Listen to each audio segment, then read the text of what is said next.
Once upon a time, in a quiet green valley surrounded by high mountains, there lived a crow unlike any other. His feathers were shiny and black, glowing under the morning sun. He was clever, but also very proud. Every morning he sat on the tallest tree and shouted, "Look at me! I am the smartest bird in the world. No one can fly as far as I can. No one can sing as loud as I do." Farmers working in the fields could hear him. Children playing near the river heard him too. They laughed, but also shook their heads at his endless boasting. In the same valley, a gentle wind often blew. It came down from the snowy mountains, passed through the trees, cooled the farmers, and whispered to the flowers. The wind was calm and kind. It liked listening to the stories of birds and trees. One day it heard the crow again. "I am the greatest. I could cross the hot desert without water. I know every path in the sky. No one can match me," shouted the crow. The gentle wind swirled closer and spoke softly. "Hello, proud crow. I have seen many birds, but you do seem bold. Would you like me to show you something wonderful beyond these mountains? There are places even more beautiful than this valley." The crow puffed up his chest and lifted his beak proudly. "Of course. I know every path beyond these mountains.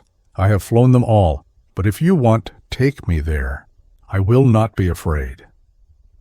The wind smiled invisibly and lifted the crow gently. Together they rose high above the valley. The trees became small dots, the river looked like a silver ribbon, and the farmers like tiny ants. The crow's heart filled with excitement. "I told you," he cawed, "I am not afraid of anything." They flew over thick forests filled with green trees. They flew over shining lakes where fish jumped like silver arrows. They flew over golden fields where people worked like moving grains of sand. The crow enjoyed every moment.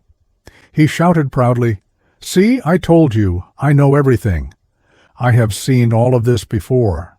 But hours passed. The sky grew dim. The air turned hot and dry. They were now over a vast desert of endless burning sand.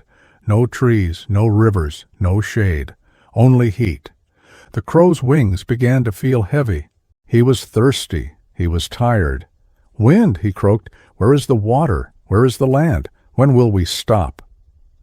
The wind asked gently, "You said you knew every path beyond these mountains.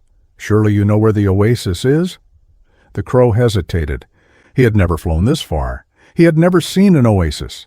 But not wanting to seem weak, he said quickly, "Of course I know. The oasis is just ahead." "Keep going!" But the desert stretched on endlessly. The sun burned hotter. The crow's wings trembled. His proud voice became weak.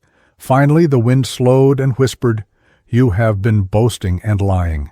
You are not lost because of me. You are lost because of your pride." The wind carried the crow back to the edge of the valley. It gently set him down on a tree branch near the river where he used to boast. The crow looked down at his reflection in the water. He saw not a mighty, fearless bird, but a tired, humbled one. His feathers were still shiny, his wings still strong, but his heart had changed. From that day on, the crow stopped boasting. He still had clever ideas and strong wings, but now he spoke kindly and only told the truth. He helped other birds find food. He warned them of storms. The children in the valley began to love him, not for his pride, but for his honesty. Farmers smiled when they saw him. And the gentle wind passed by often, whispering softly through the trees, reminding him of the lesson he had learned. Moral: pride and lies may lift you high for a moment, but only honesty and humility will keep you safe. A humble heart flies farther than proud wings. Dear friends, if you enjoyed this story, please give it a like and share it with your friends. And don't forget to subscribe to Moral Echo Tales for more inspiring stories every week.